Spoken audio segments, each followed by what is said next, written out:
Bharatiya Janata party Shiv Sena महायुतीच्या माध्यमातून येत्या 5 फेब्रुवारीला होत असलेल्या जिल्हा परिषद पंचायत समितीच्या निवडणुकीच्या निमित्ताने आज भारतीय जनता पक्ष गुळगाव कार्यालयामध्ये पत्रकार परिषदेचं आयोजन केलं आहे आणि हे करत असताना प्रामुख्याने या पत्रकार परिषदेला संबोधित करण्यासाठी मार्गदर्शन करण्यासाठी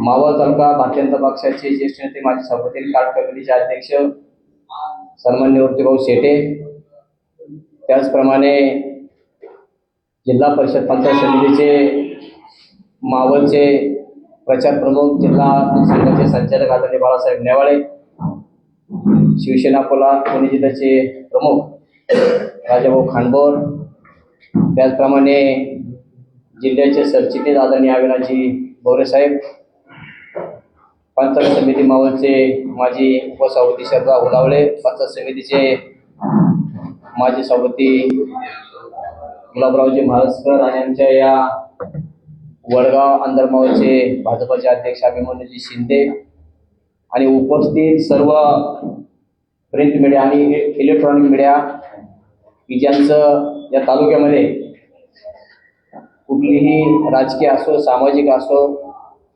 सगळी आपल्या माध्यमातून आपल्या चॅनेलच्या माध्यमातून आपल्या वृत्तपत्राच्या माध्यमातून जो आवाज उठवला जातो असे सर्व आमचे सर्व पत्रकार बंधू भगिनींनो, खरं तर येत्या 5 फेब्रुवारीला होत असलेल्या जिल्हा परिषद पंचायत समितीच्या निवडणुकीच्या माध्यमातून भारतीय जनता पक्ष आणि शिवसेना शिंदेगड यांची महायुती या ठिकाणी झालेली असून त्या माध्यमातून जे काय 5 जिल्हा परिषद गट असतील आणि 10 पंचायत समिती गट असतील ते सर्व उमेदवार दोन्ही पक्षांच्या नेत्यांच्या माध्यमातून फायनल केले आहेत आणि त्यांची अंतिम यादी या ठिकाणी आदरणीय मूर्तिभाऊ शेटे असतील, आदरणीय बाळासाहेबजी नेवाळे असतील, आदरणीय अविनाशजी बोरे असतील, राजाभाऊ खांडबोर असतील, हे या ठिकाणी जाहीर करतील. पुनश्च एकदा आलेल्या सर्व पत्रकार बंधूंचं भगिनींचं या ठिकाणी स्वागत करतो. धन्यवाद.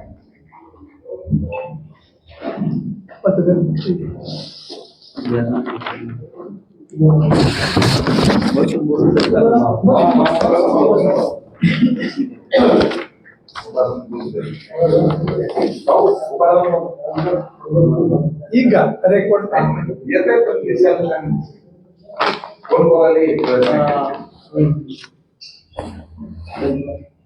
आज या ठिकाणी होऊ घातलेल्या जिल्हा परिषद पंचायत समिती या निवडणुकीच्या माध्यमातून आपल्या या जिल्हा परिषद गटाचे आणि पंचायत समिती गणाचे उमेदवारी या ठिकाणी जाहीर करण्यासाठी आयोजित पत्रकार परिषदेमध्ये व्यासपीठावरती उपस्थित असणारे आमच्या या जिल्हा परिषद पंचायत समिती गटाचे गणाचे प्रचार प्रमुख, दूध संघाचे माजी चेअरमन आमचे नेते बाळासाहेब नेवाळे, शिवसेनेचे राजूभाऊ खांडबर, आमचे जीवाभावाचे मित्र उपसभापती शरदभाऊ उलावळे, माजी सभापती गुलाबकाका महाराजकर, जिल्ह्याचे नेते अविनाशजी बोरे ज्यांनी आताच आपलं स्वागत केलं, ते आमचे युवक भारतीय जनता पक्षाचे युवक नेते शांताराम बापू, अभिमन्यू शिंदे आणि पत्रकार बंधूंनो, आज आम्ही दुपारी 2 वाजता या भारतीय जनता पार्टी शिवसेना युतीचे जे जिल्हा परिषद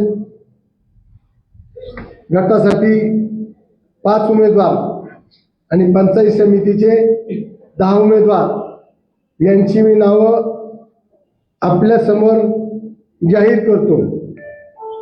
टाकवे गणासाठी गट आणि गण क्रमांक 29 हे माननीय मधुकर लहू कोकाटे, जिल्हा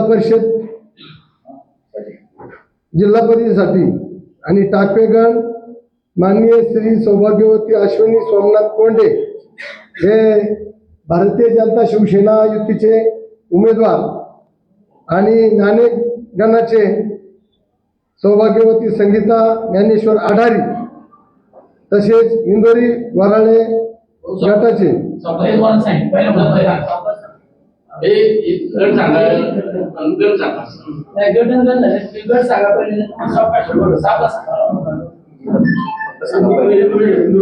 जिल्हा परिषद गण घ्या वरून चालू करा. पहिल्यापासून चालू करू.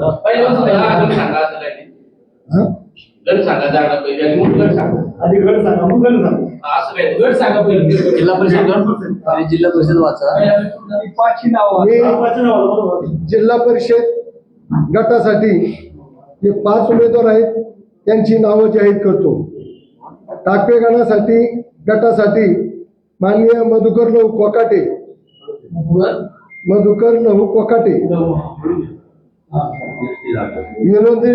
इंदोरी वराळे गटासाठी माननीय सौभाग्यवती मेघा प्रशांत भागवत, कार्ला खटकाळा गटासाठी सौभाग्यवती आशाताई बाबूराव वायकर, पुष्कळ काले गटासाठी माननीय दत्तात्रय शंकर कुंड,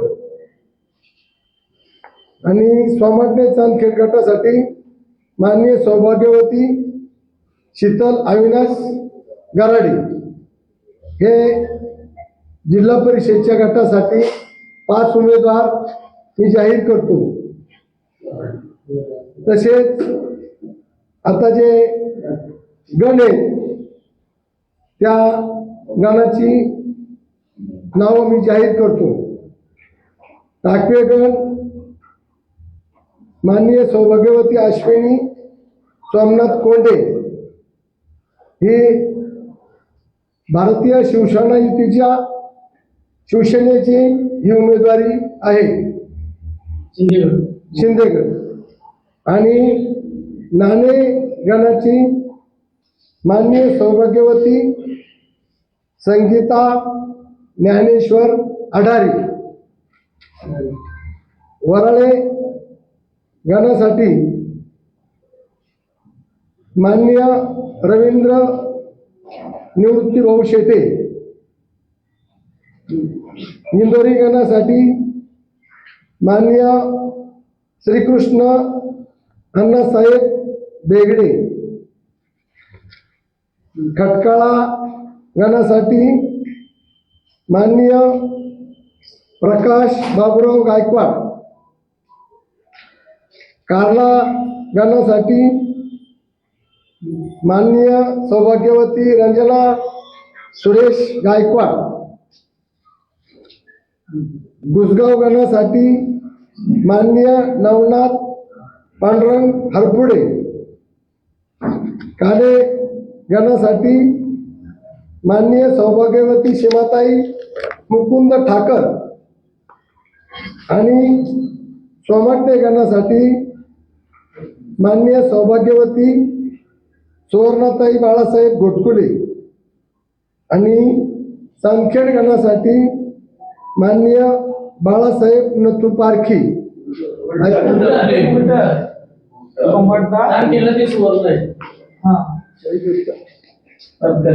चांदखेड गणासाठी नाही, सोमाटण्यासाठी सुवर्ण बाळासाहेब घोटकुले.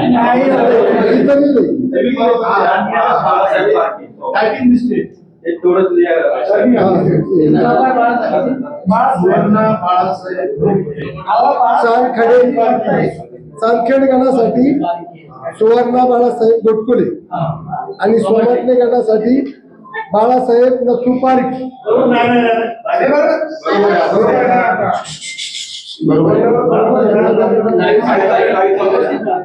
बरोबर आहे.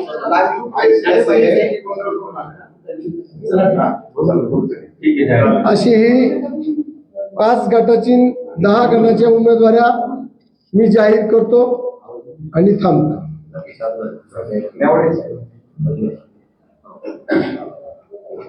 हे आता इकडे यायचं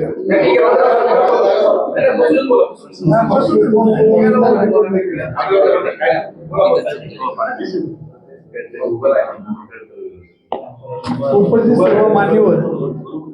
बरं झालं का? शांत बस.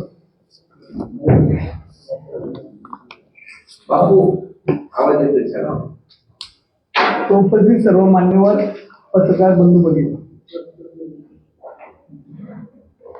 येणाऱ्या 5 तारखेला जिल्हा परिषद पत्रकार समिती निवडणुका होणार असताना भारतीय जनता पार्टी आणि शिवसेना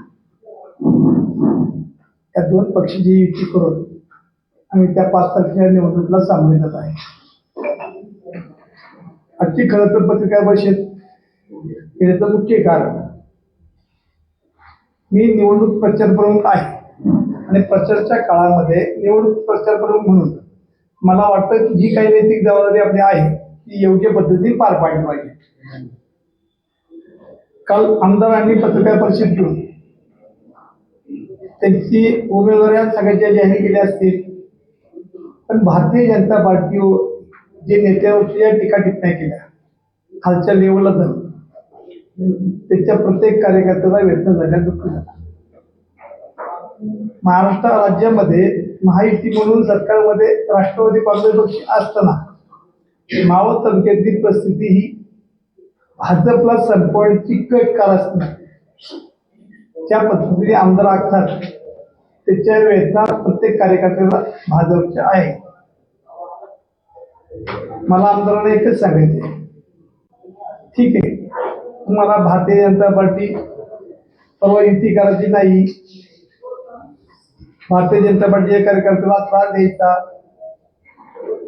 व्यवसायामध्ये असेल, राजकारणामध्ये असेल, व्यक्तिगत स्वरूपात जाऊन तुम्ही खालच्या पातळीवर जाऊन त्यांना त्रास देण्याच्या भूमिकेत असेल.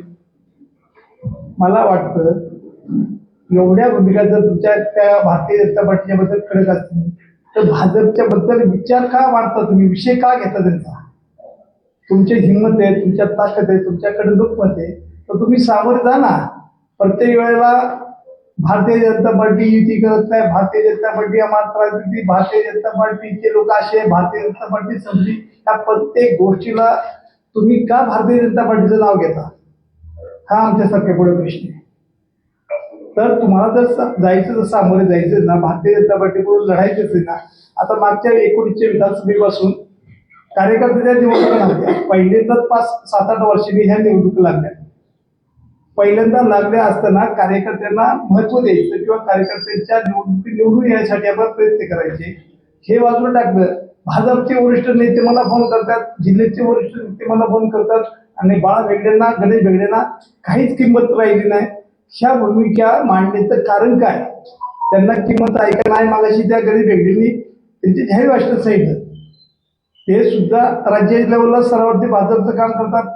बाळाभाऊ राज्याचे माजी मंत्री म्हणून किंवा पक्षामध्ये उपाध्यक्ष म्हणून राज्याचे काम करतात.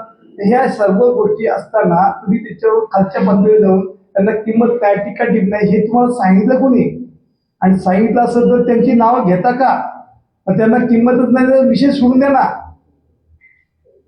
माझं ते एक त्यांना सांगणे, ते आता काल सुद्धा बोलताना ते चिडून आणि अहंकारातून बोलत होते. त्यांचा तो स्वभाव आहे का त्यांना मनासारखं नाही झालं तर चिडायचं, अहंकार सिद्ध दाखवून देण्याचं काम करायचं. ठीक आहे, समाज हा पाहतोय, तालुका वेळा नाही. ह्या तालुक्याने कधीही अहंकार कोणाचा पुढे जाऊन दिलं नाही, त्याला खेचण्याचं काम केलेलं आहे. परंतु माझे एक तुम्हाला सांगणे, तर तुम्हाला भाजप नकोय ठीक आहे, आम्हाला मान्य आहे. कारण का तुम्ही नगरपालिका निवडणुका झाल्यानंतर तुम्ही जाहीरपणे सांगितलं होतं की भाजप बरोबर युती कदापि नाही, होणारच नाही, शक्यच नाही.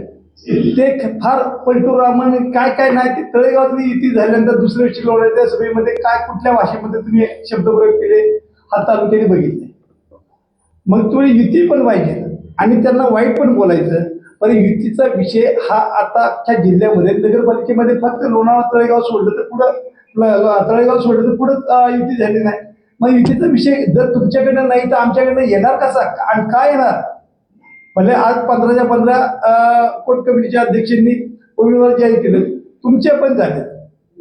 मग त्याच्यामध्ये येतो कुठं प्रश्न? युती करायची हा विषय आम्ही पण सोडून दिलेला आहे. आणि युतीचा मुद्दा येतो कुठं? स्थानिक कार्यकर्त्याची निवडणूक आहे. ह्या कार्यकर्त्यांना न्याय देण्याची ह्या संधी आहेत. एका 7-8 वर्षांनी निवडणुका लागल्यात आणि आता जर कार्यकर्त्यांना तुम्ही संधी दिला नाही तर कार्यकर्ते उभे राहण्यामध्ये त्यांना सिद्ध होण्याच्या संधी कधी भेटतात? तर आमची आमदारांना सांगणं आहे की तुम्ही आता हे भीत्या मी आलती मिटिंग देतो 24 तास देतो सांगतो, ह्या जरा चुकीच्या डोलगणा करण्याचं बंद करा. कारण आजही एक विचाराने पक्ष चालणारा म्हणजे भाजप. राज्यामध्ये तुम्ही त्या सत्तेमध्ये तुम्ही आमच्या बरोबर राहून काम करून इथं फंडाचं सांगता. मगाशी त्याकडे रेड्यांनी सांगितलं, अरे ज्या वेळेला बाळा भिडे आमदार होते त्यावेळेला असा कोणी तुम्हाला प्रश्न विचारला तुम्ही किती तालुक्यात फंड आणला? आमदार काम करायचं, नैतिक जबाबदारी आमदाराची असते. तालुका चांगला बनवायचा, विकास करायचा, समाजाला मदत करायची, त्याच्या अडचणीला धावून द्यायचं, त्याच्या सुखात बसायचं, हे आमदाराची जबाबदारी असते. विरोधी पक्षाला बोलायचं, सत्ता मिळवता कशासाठी? तुम्ही काम करण्यासाठी ना. प्रत्येक वेळा वडगावला आले, वडगाव नगरपालिकेमध्ये 150 कोटी मी आणले आमदाराने, या भेगडे बाळा भेगडे 15 कोटी आणले का? लोणावळ्यात गेले मी 300 कोटी 400 कोटी आणले, यांनी 20 कोटी आणले का? तळेगावात मी 100-200 कोटी आणले, यांनी 10 कोटी आणले का? हा काय प्रश्न आहे का? आज सरकार आम्ही काय तिथे विरोध केला का आमदारांना पैसे देऊ नका म्हणून? भाजपचा कोणता नेता बोलला का? भाजपचा नेता म्हणतो तालुक्याचा विकास करा, आमदार मागत असतात त्याला मदत करा. ह्या भावना आमच्या सर्वांच्या आहेत की तालुक्याचा विकास करण्यासाठी आमदार पुढे येत असेल तर त्याला आमचा सपोर्ट आहे. असा एखादा कार्यकर्ता कुठं बोलला की भाजपला तालुक्यामध्ये पैसे विकास कामासाठी देऊ नये, हा सुद्धा विचार करण्यासारखा गोष्ट आमदार आहे. आता सर्वात महत्वाचा विषय की तुम्ही 3,000-4,000 कोटीचा विकास केला असं सांगता. खऱ्या अर्थाने जर माझी तर तुम्ही एवढी कामं केली असतील, खरंच कामं केली, सामाजिक काम करणाऱ्या व्यक्तीला लोक डोक्यावर घेतात. तुम्हाला 2-2 दीड 1,85,000 लोकांनी 2 लाखाच्या आसपास लोकांनी मतदान केले. म्हणजे तुम्ही किती लोकप्रिय किती जरा जर तुमच्या मागे हे आता आम्हाला सांगण्याची आवश्यकता नाही. आम्ही सुद्धा तुमचा आदर घेऊन बोलत असतो का एवढा समाज तुमच्या बरोबर असेल तर तुम्हाला लोक काय अडचणच नाही. मग तुम्हाला तर एवढा समाज तुमच्या बरोबर आहे तर माझा साधा प्रश्न आहे, तुम्ही कामगार का कार्यकर्त्याच्या जागेवर ठेवले? पगारी पूरक कार्यकर्त्याच्या जागेवर का ठेवले? आज कार्यकर्त्याला किंमत नाही. तुम्ही प्रत्येक गोष्टीमध्ये बोलताना मी पक्षाच्या कार्यकर्त्यावरती निवडून आलो, मी जनता मायबापाच्या वतीने निवडून आलो, माऊली महिलांच्या बद्दल चांगले वक्तव्य करता. पण ज्या कार्यकर्ते ज्या पक्षाने हा कार्यकर्ता पाक्षिक टिकवण्याचं काम कार्यकर्ता करत असतो त्या कार्यकर्त्याचं सदा तुमच्या मुखातून नाव पण येत नाही का? इतकी मोठ्या प्रमाणात कामं करतात त्या कार्यकर्त्याला आज सांगता ठीक आहे. दुसरा माझा पुढचा प्रश्न आहे की ठीक आहे तुम्ही कामं केली, कामगार ठेवले, कार्यकर्ते हे केले, म्हणजे त्यांची जागा आज एकाही गावामध्ये एकाही कार्यकर्त्याला 10% सुद्धा किंमत राहिली चांगल्या कार्यकर्त्याला का ती पगारी तुम्हाला जर एखादी सभा घ्यायची असेल त्या पगारी पोराला तुम्ही पाठवता आणि तिथनं महिलांना ती माणसं घेऊन येतात आणि ती सभा मोठी करता आणि कार्यकर्ते फक्त टाळ्या वाजवा ठेवता तुम्ही, पण त्या कार्यकर्त्यांची गावातली किंमत संपवली तुम्ही. माझा मुख्य मुद्दा आहे, जर तुम्ही एवढ्या मोठ्या प्रमाणात विकास केला, तुम्ही तालुक्याला सांगताय मोठ्या प्रमाणात विकास केला, ठीक आहे चांगली गोष्ट आहे. तालुक्याचा विकास होणं पण आवश्यक आहे. तालुक्याचा माणूस प्रत्येक व्यक्तीपर्यंत तो विकास पोहोचणं आवश्यक आहे. त्या माणसांना त्याचं कौतुक पण करणं, त्या माणसाने कौतुक करणं पण आवश्यक आहे. माझा तुम्हाला महत्वाचा प्रश्न आहे, जर इतक्या मोठ्या प्रमाणात तुम्ही विकास करता तर तुम्ही सब कॉन्ट्रॅक्टर काम करत असता, सब कॉन्ट्रॅक्टर मेन कॉन्ट्रॅक्टर काम न करून देता सब कॉन्ट्रॅक्टर का नेमले? तिथं तुम्ही निकृष्ट दर्जा तुमचं काम का मटेरियल जातं? हा एक तालुक्याला प्रश्न आहे. सब कॉन्ट्रॅक्टर का कॉन्ट्रॅक्टर नाही त्याची लायक असं कॉन्ट्रॅक्टर म्हणून त्याला शासन कॉन्ट्रॅक्ट देतं. मग त्या कॉन्ट्रॅक्टदारांना काम का करून दिलं जात नाही? आज जल जीवनचं उदाहरण द्यायचं आपण. जल जीवनच्या योजना 200 ते 300 कोटीच्या तालुक्यावर चालू आहे. किती जल जीवनच्या योजना बंद पडल्यात? आज 98% जल जीवनच्या योजना बंद केल्या, कॉन्ट्रॅक्टर पळून गेले. याला जबाबदार कोण आहे? याचं नीट नेटकं उत्तर, विषय डायव्हर्ट करू नका कधी पण. विषयाचं उत्तर व्यवस्थित योग्य पद्धतीने द्या. जल जीवनच्या योजना घराघरात नळ, हे केंद्र शासनाचं धोरण आहे. राज्याचा केंद्राचा 60% आणि राज्याचा 40% निधी त्या योजनेसाठी वापरला जातो. एकही योजना अपुरी नाही, त्यांचा खर्च पण नाही, प्लॅन इस्टिमेट प्रमाणे काम पण नाही त्याचं.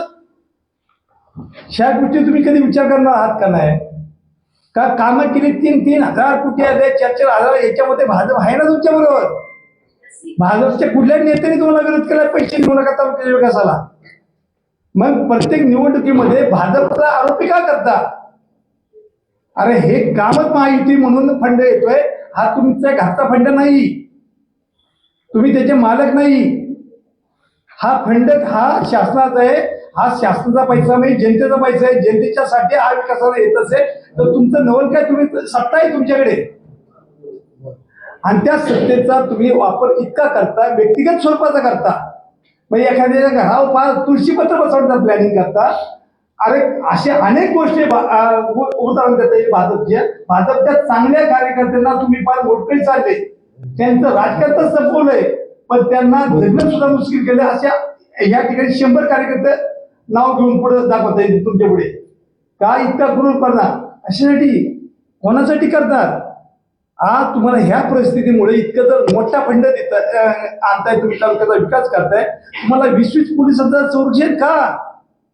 सामाजिक कार्यकर्त्याला पोलिसांची आवश्यकता नसते, तो बिंदास एकटा फिरत असतो, समाज त्याला कौतुक करत असतो, डोक्यावर घेऊन फिरत असतो. 20-20 पोलीस तुमच्या घरादाराला बंदोबस्त. असे काय चुका करता तुम्ही? कुठला असा अनाथ एखाद्या कार्यकर्त्यावर केलाय तुम्ही? त्याचा तुम्ही मनाने कधी विचार करणार का नाही की 20-20 पोलीस घेऊन आपल्याला फिरायला लागते? हे आपल्याला याचं चांगलं का वाईट याचा विचार करा की. समाज वेळा नाही. 20-20 पोलिसांनी तालुक्यात कधी बघितलं नाही. राज्यमंत्री म्हणून आपणासाहेबांनी काम केलं, भाऊ एकट्याने पण काम केलं. ह्यांच्याकडे 4-2 पोलीस पण नसतील. आज नुसत्या खाली आमदार 15-20 पोलीस कशासाठी? हा पण तालुका विचार करतोय का ह्या माणसाने एवढ्या मोठ्या प्रमाणात जनार्दन असता आमदार 2-2 लाख मदत जर मिळत असेल तर ह्यांच्यासाठी पोलीस बंदोबस्त का? म्हणजे याचा अर्थ कुठतरी पाणी मुक्त हे चुकीचं काम करतात. काहीतरी यांच्याकडनं मोठी चूक होत असते, होत चाललेली, आणि ती चूक त्यांना आहे ना पचवायची, म्हणून हा बंदोबस्त त्यांना पाहिजे. नाहीतर जर सामाजिक कार्यकर्ता असता तर तुम्ही एकही पोलीस जवळ ठेवला नसता. उद्यापासून माझे आव्हान आहे, तर खरे तुम्ही कार्यकर्ते तालुक्याचा विकास करणारे असेल तर पोलीस बंदोबस्त काढून टाका, माझी विनंती आहे तुम्हाला. आणि जाहीरपणे गावागावातल्या सुखादुखात पण सहभागी व्हा. अहो तुम्ही एखाद्या धाब्यात नाही जात, पण लग्नात जात नाही आणि जाणार तर 5 पोलीस घेऊन जाणार. काय लोकांनी तुमच्याबरोबर चर्चा करायच्या, काय भावना व्यक्त करायच्या? आजही लोक पोलीस खात्याला घाबरतात. एक गरीब कार्यकर्ता असतो तर पोलीस बघितला का लांब जातोय.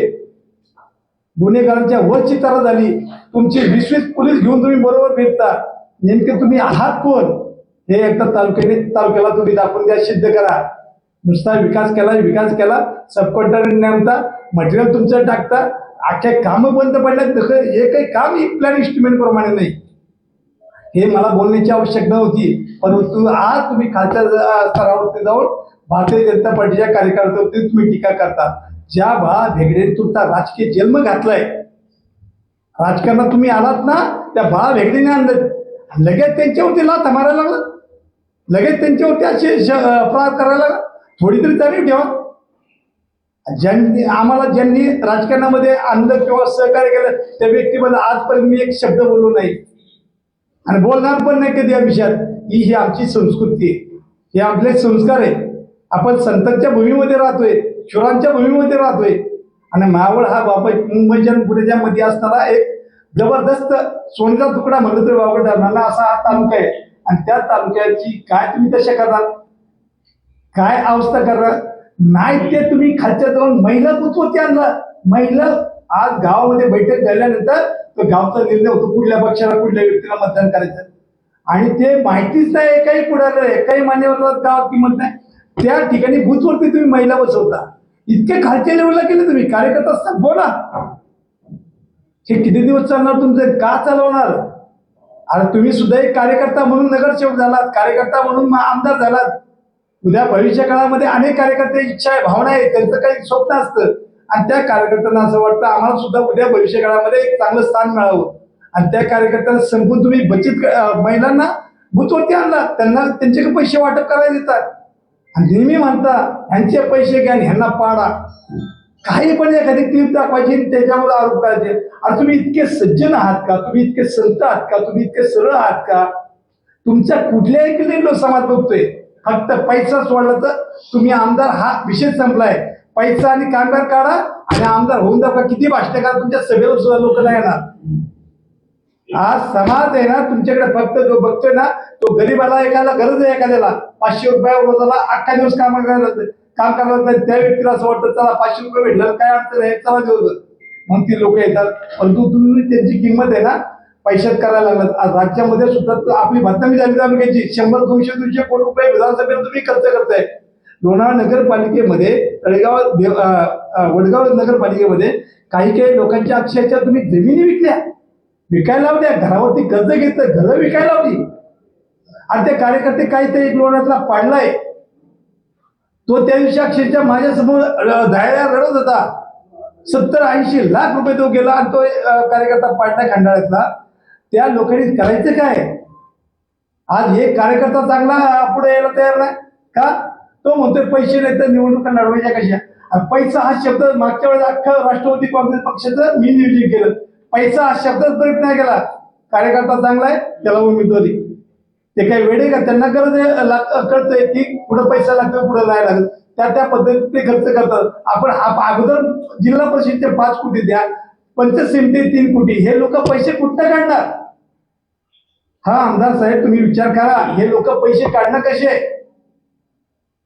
तुमचे सोर्सेस आम्हाला माहित नाही का? आम्हाला माहितीये तुम्ही कसे पैसे काढता बाहेर. परंतु ह्या माणसाला ती व्यवस्था नाही. आज पंचायत समिती सदस्याला तिथं चहाला मागे आपण, आणि त्या माणसाने उद्या 3 कोटी रुपये खर्च करायचं, त्याचं दिवाळात निघालं, तो बरबाद होणार.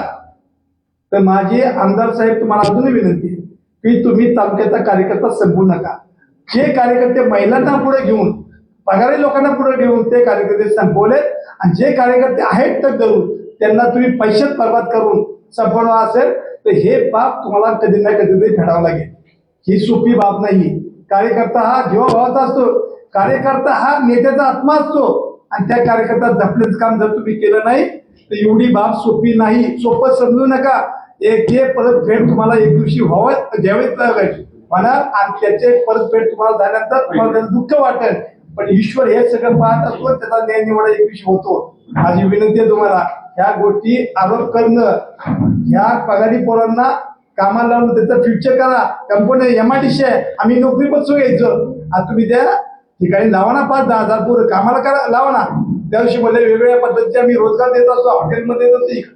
अरे इथं MIDC ह्या मावळामध्ये इथं 40-50 हजार लोक कामं करतात, त्या ठिकाणी 10-20 हजार कामगार लागू शकत नाही कामाला. हे हा तुमचा नेतृत्व, हे तुमचं पुढारपण.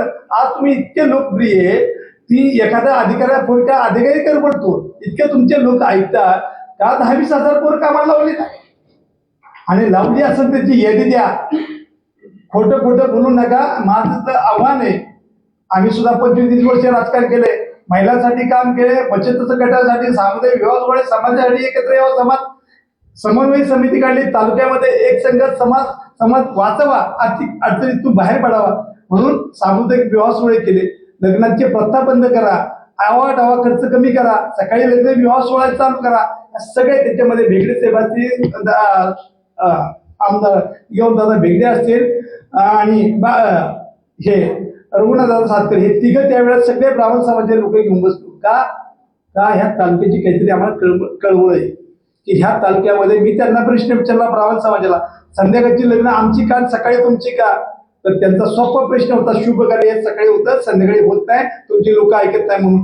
त्यावेळेला मी सांगितलं की लग्नातल्या प्रथा कमी करा, तर एक साखरपुडा साध्या पद्धती करा आणि दुपारचं लग्न द्यावा. त्यामध्ये सुद्धा तुम्ही आधी 1 रुपयाचं काम नाही करत, समाज वाचवणार कसा समाजाला मदत करणार? ह्या सुद्धा गोष्टीचा विचार करा. समाज वाचवायचा असेल, तुमची मानसिकता बदला. नुसता पैसा ह्याला रागून बोल, ह्याला शिवी दे, ह्या जरा रागपणा, तुमचा रागीटपणा कमी करा. त्याला जागावी. ही सत्ता काय कायमची नसती कोणाकडे. आज एकदा दिवस उगावला का तो मावळतो. ही सत्ता कायमची नसते. अजूनही आमदार साहेब तुमचे डोळे उचकडा. तुमच्या बरोबर उद्या सत्ता नसेल तर तुम्ही तिथं असाल. ज्यांना ज्यांना त्रास दिला ते लोक तुम्हाला कधी सोडणार नाही. ह्या सुद्धा भावना तुमच्या मनामध्ये का जागृत होत आहे की आज सत्तेमध्ये पोलिसांमध्ये आपण असल्यामुळे आपण काही पुन्हा बोलू शकतो. कसाही प्रकारचं काय बद्दल त्याला शिन वागणूक देतो. परंतु ह्याचा परिणाम भविष्य काळामध्ये कधी ना कधी भोगावं लागेल. ही वागणं हे बोलणं तुम्ही कमी करा. अधिकारी सुद्धा तुमच्याबद्दल काय काय बोलतात अंतर्गत आम्हाला माहिती आहे. आज सकाळी त्याचं निवृत्ती भाऊबद्दल काल पण टीका केली, आज पण बोलले.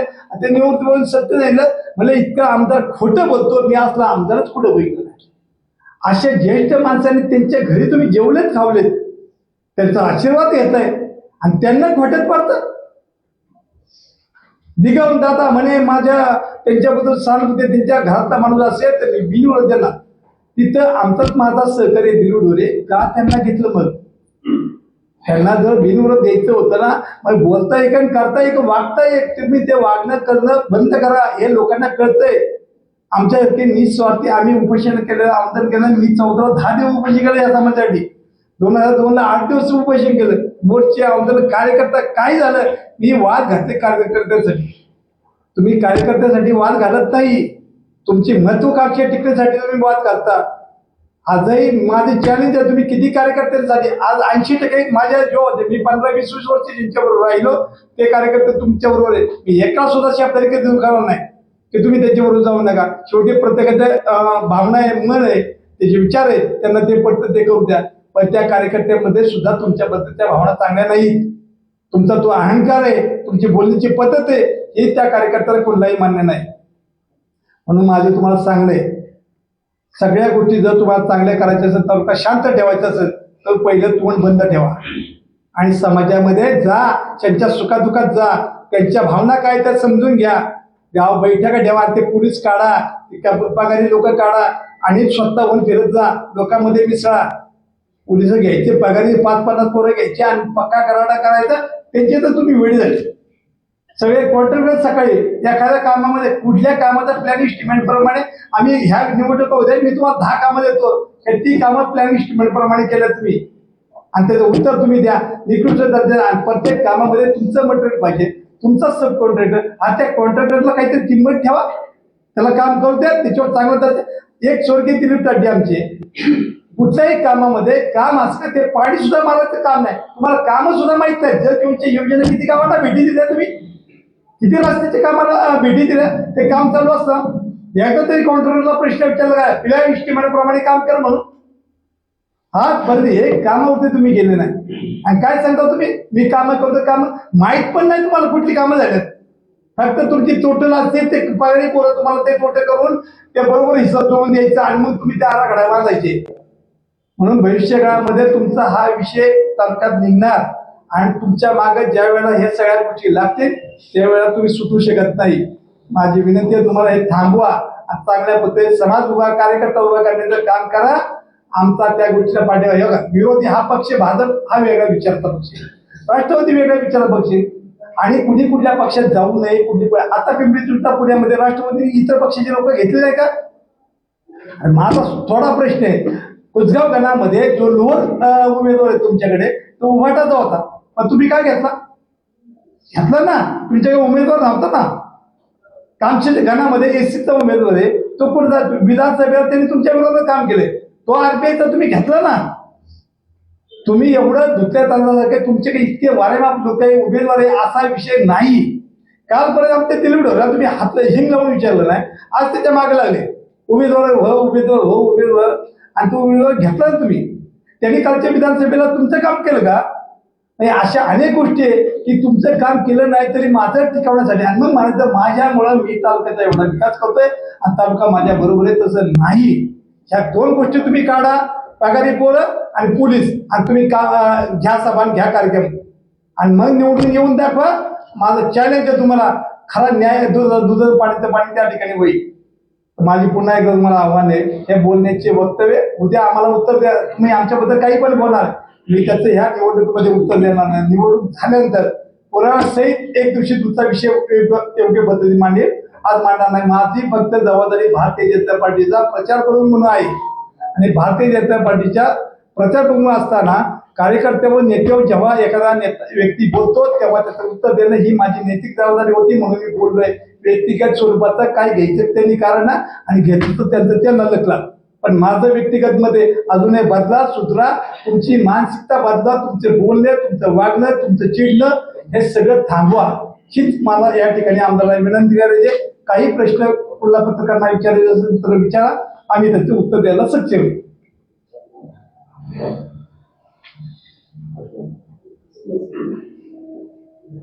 देवळे साहेब, आता जी सभा चालू होती, सभेमध्ये तुमच्या कार्यकर्त्यांकडून शिवराळ भाषा वापरण्यात आली. व्हिडिओ पण व्हायरल होता. जर आपला पक्ष सुसंस्कृत आहे, शिवराळ भाषा वापरणं योग्य आहे का? तुम्हाला शिवराळ भाषा वापरली असे कार्यकर्ते तुम्हाला सांगितलं नेमकं कोणी? तुमच्याकडे त्याचा काही असं पुरावा असेल तर दाखवा. त्या कार्यकर्त्यांनी अशा का भावना व्यक्त केल्या हे आम्ही पण त्यांना प्रश्न विचारू. कारण का एक तर त्यांचा आमचे कार्यकर्ते 11 वाजता 10:30 ते 11ला मारुती मंदिरापाशी जमले. त्याच्यानंतर यांची परवानगी 12:30 पर्यंतची होती. ह्यांनी 1:30-2 वाजवल्या. कार्यकर्ते चिडणार नसेल का? तरी माझं मते असा कार्यकर्ता बोलला नसेल, बोलला असेल तर त्याच्या भावना त्या असेल की आम्ही उन्हामध्ये तापवतोय, यांच्या घोषणा चालल्या, यांची भाषणे वेगवेगळी चालल्यात, यांनी मुद्दा होऊन काही वेळ वाढवला. या कार्यकर्त्याचा अंत नाही का बघत आमदार? आमदार सुनील शेट्टी यांनी तुम्हाला प्रस्ताव दिला होता, तो तुम्ही प्रस्ताव नाकारला, त्यांचं मत आहे. प्रस्ताव दिला नाही ना आम्ही. आमदारांनी प्रस्ताव का द्यावा? आमदारांनी अगोदर सांगितलं तर नगरपालिका झाल्यानंतर मला महाराष्ट्र भाजपबरोबर जायचं नाही. मग ह्या आमदाराचा कडक्यापणा डुप्लिकेटपणा का?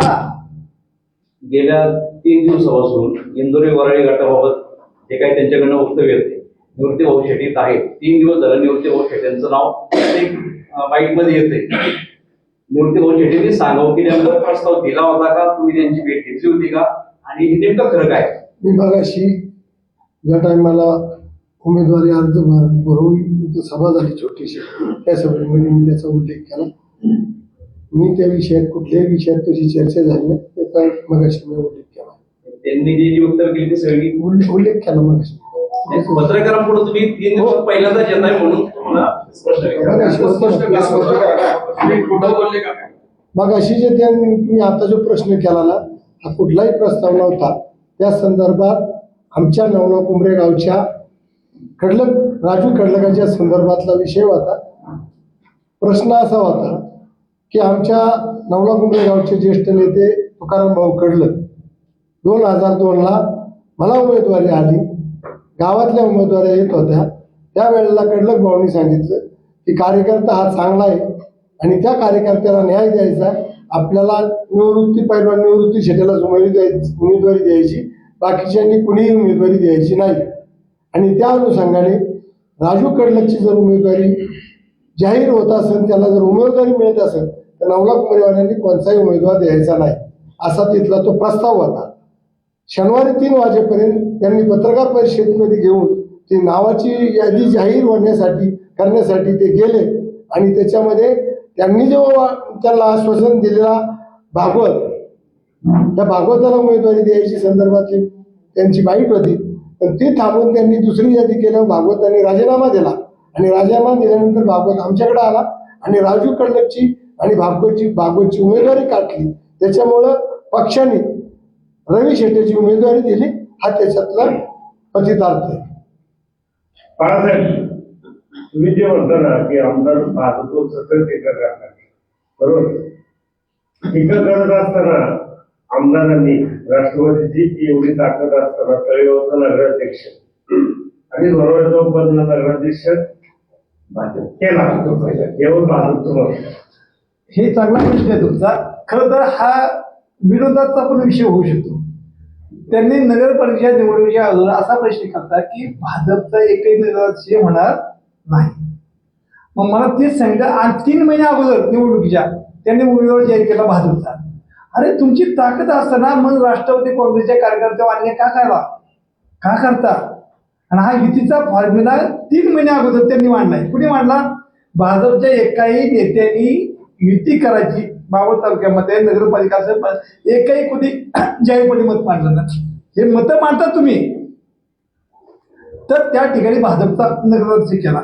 मग जर राष्ट्रवादी भाजप वाईट आहे तर तुम्ही कमळाच्या मागे खेळा लागले. लोणावळ्यात 16 नगरसेवक राष्ट्रवादीचे आणि तिथं भाजपचा करता. ते मला काही कळतच नाही या माणसाचं. नाही धोरणच कळा ना की तुम्हाला नेमकं साध्य काय करायचंय. तिथं ठीक आहे ना, आमचे चेअर आहेत, आम्ही चेअर विरोधात बसू ना. आमच्याशी काय तुम्ही घेते? मग आमच्या लोकांना काहीतरी उलट पालट सांगायचं, काहीतरी द्यायचं, त्यांना आम्ही त्यामध्ये बरोबर घ्यायचं, आणि तुम्ही इकडे परत भाजपच्या नेत्यावर टीका टिप्पण्या पण करायच्या. याला काय अर्थ आहे? आणि तो खरा प्रश्न हा त्यांना विचारला पाहिजे. ते तर भाजपला कमळाला संपवा निघाले तर ते कमळ टिकवतात का? त्यांना भाजपमध्ये यायचं का काय हे तर तुम्ही विचार.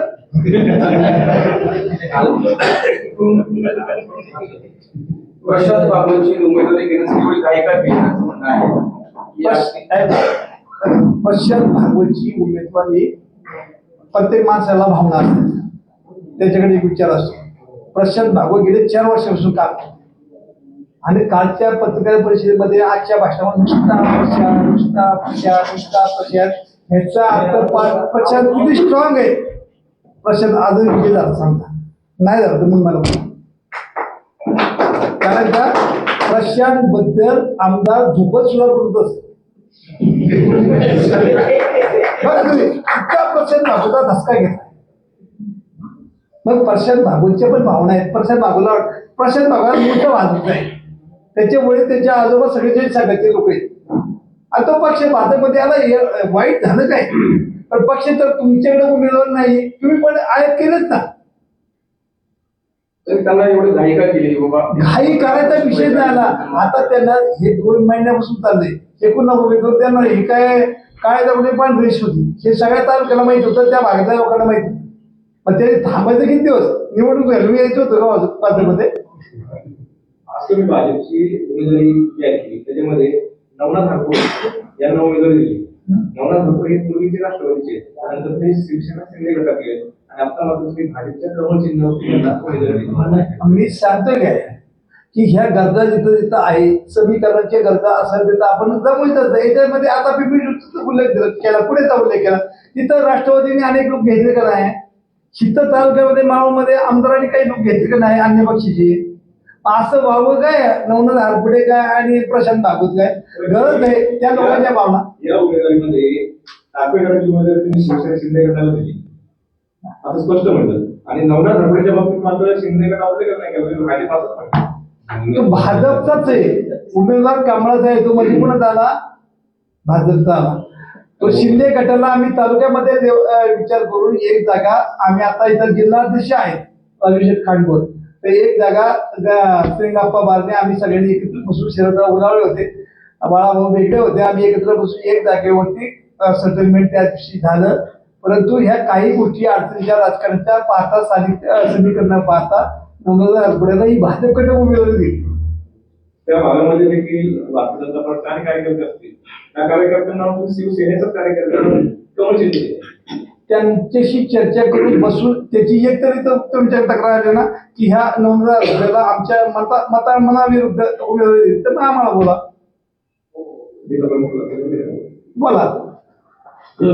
त्या बाबतीमध्ये युती झाली, त्या युतीमध्ये एक जागेवरती शिवसेनेला द्यायचा असं ठरल्यानंतर कुलगावच्या जागेवरती नवनाथनी 2-3 वेळा तिथं प्रचाराचा दावा पूर्ण केला होता, आणि त्या बाबतीमध्ये नवनाथला देखील उमेदवारी द्यावी अशी यांच्याबरोबर चर्चा झाली.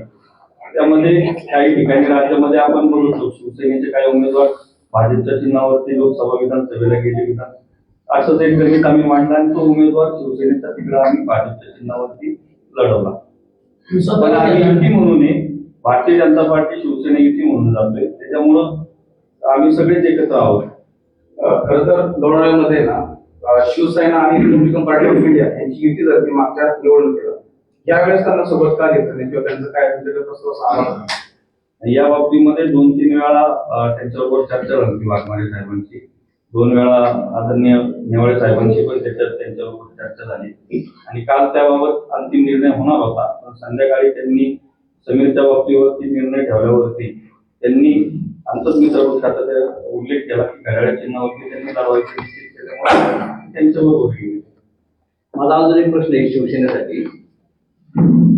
शिवसेना महायुतीमध्ये प्रमुख घटक पक्ष आहे आणि मावळचे खासदार श्रीरंगप्पा बारणे आज 3 टर्म तालुक्यात काम करतात एक मतदारसंघामध्ये. परंतु मागच्या विधानसभा इलेक्शनला राष्ट्रवादी आणि शिवसेना युती, नगरपालिकेला वेगळी होती आणि आतापर्यंत जिल्हा परिषदेला वेगळी होती. अशी वेळ शिवसेनेवर काय येते? कुठं युती होती? राष्ट्रवादी शिवसेना. पहिली राष्ट्रवादी बरोबर तुम्ही होते ना कुठं?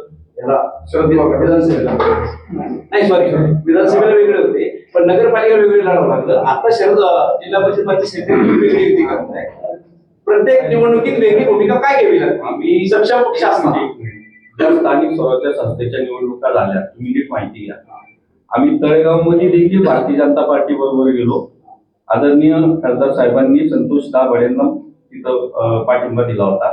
गुलाब काका इथं बसले त्यावेळेस देखील गुणगाताईंना आणि भारतीय जनता पार्टीच्या उमेदवारांना तिथे एक जागा लढवली. आम्ही लोणावळ्यामध्ये आम्ही स्वतंत्र लढलो. नगराध्यक्ष पदाचे उमेदवार सूर्यकांतजी वाघमारे हे आमच्या चिन्हावर लढले पण ते राष्ट्रवादी आपले याचे होते आरपीआयचे होते आणि मग आम्ही स्वतंत्र तिथं 10 उमेदवार उभे केले होते. पण आमच्या मध्ये सुद्धा 1-2 उमेदवार थोडक्या मताने भाजपमुळे पडले आणि भाजपचे उमेदवार देखील आमच्यामुळे पडले. त्याच्यामुळे तालुक्यामध्ये एकत्र आलो पाहिजे आणि ही आमची जुनी अलायन्स आहे. भारतीय जनता पार्टी शिवसेना ही जुनी अलायन्स आहे आणि ती एकत्र राहिली पाहिजे. त्याच्यामुळे आम्ही एकत्र आलो. आजच्या पत्रकार परिषदेला बाळाभाऊ नाईक ते पुण्यामध्ये गेले.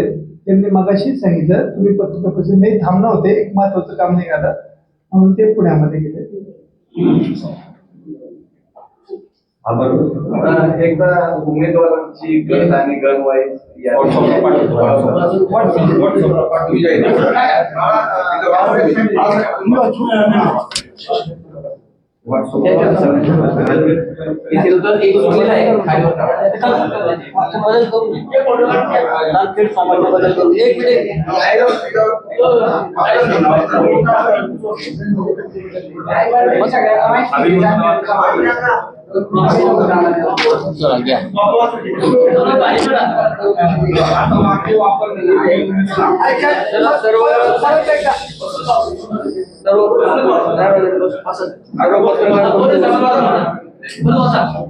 सर्व पत्रकार बंधू आपल्या माहितीसाठी आणि गोंधळ कमी होण्यासाठी म्हणून मी एकदा आमच्या उमेदवारांची यादी पुन्हा एकदा तुम्हाला सगळ्यांना वाचून दाखवतो आहे.